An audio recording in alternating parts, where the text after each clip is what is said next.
জীবন প্রদীপের শিখা যে কখন নিভে যাবে তা আমরা কেউ জানি না। আজ যে মানুষটি হাসিমুখে সবার সাথে কথা বলছেন, কাল হয়তো তিনি শুধু এক টুকরো স্মৃতি। ওপর বাংলার জনপ্রিয় অভিনেতা রাহুল ব্যানার্জির কথা বলছিলাম। হ্যাঁ, আকস্মিক চলে যাওয়ার যে সংবাদ আমাদের সেই কঠিন সত্যের সামনে দাঁড় করিয়ে দিয়েছে। দীঘার সমুদ্র সৈকতে শুটিং করতে গিয়ে এই অনাকাঙ্ক্ষিত মৃত্যু কোনোভাবেই মেনে নেওয়ার মতো নয়। আমরা প্রতিনিয়ত আগামীর জন্য কত পরিকল্পনা করি, কত স্বপ্ন সাজাই, অথচ আমাদের জীবনের এক সেকেন্ডের উপর কোনো নিয়ন্ত্রণ নেই।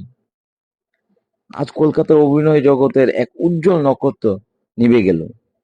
যে মানুষটি পর্দার সামনে দাঁড়িয়ে হাজারো মানুষের মুখে হাসি ফুটাতেন, আজ তিনি নিজেই নিথর। একেই কি বলে জীবন? এই তো কিছুক্ষণ আগেও তিনি সুস্থ ছিলেন, আর মুহূর্তের মধ্যে সব শেষ। ধর্মীয় দৃষ্টিকোণ থেকে বলা হয়, মানুষের জীবন হলো জলের উপর পদ্ম পাতার মতো, কখন ঝরে পড়বে কেউ জানে না। পবিত্র ধর্মগ্রন্থে উল্লেখ আছে যে প্রত্যেক প্রাণীকে এই মৃত্যুর স্বাদ গ্রহণ করতে হবে, এবং সেই নির্দিষ্ট সময়ের আগে বা পরে হওয়ার কোনো সুযোগ নেই। এই পৃথিবীটা আমাদের চিরস্থায়ী ঠিকানা নয়, বরং আমাদের এখানে মুসাফির মাত্র। রাহুলের অকাল চলে যাওয়া আমাদের শিখিয়ে গেল যে মানুষের অহংকার বা ক্ষমতার কোনো মূল্য নেই মৃত্যুর কাছে। বন্ধুরা, আসলে আমরা প্রতিদিন এমন ভাবে বাঁচি যেন আমাদের কাজগুলো মানুষের মনে থেকে যায়।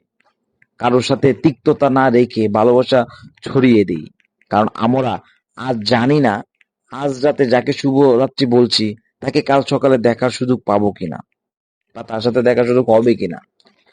সমুদ্রে সেই বিশাল ঢেউ আজ আমাদের প্রিয় অভিনেতাকে কেড়ে নিয়েছে, কিন্তু তার রেখে যাওয়া কাজগুলো আমাদের মাঝে বেঁচে থাকবে। রাহুল ব্যানার্জির শোক সন্তপ্ত পরিবারের প্রতি গভীর সমবেদনা জানাই।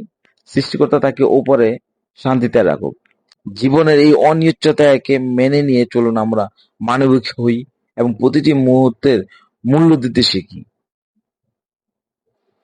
ধন্যবাদ।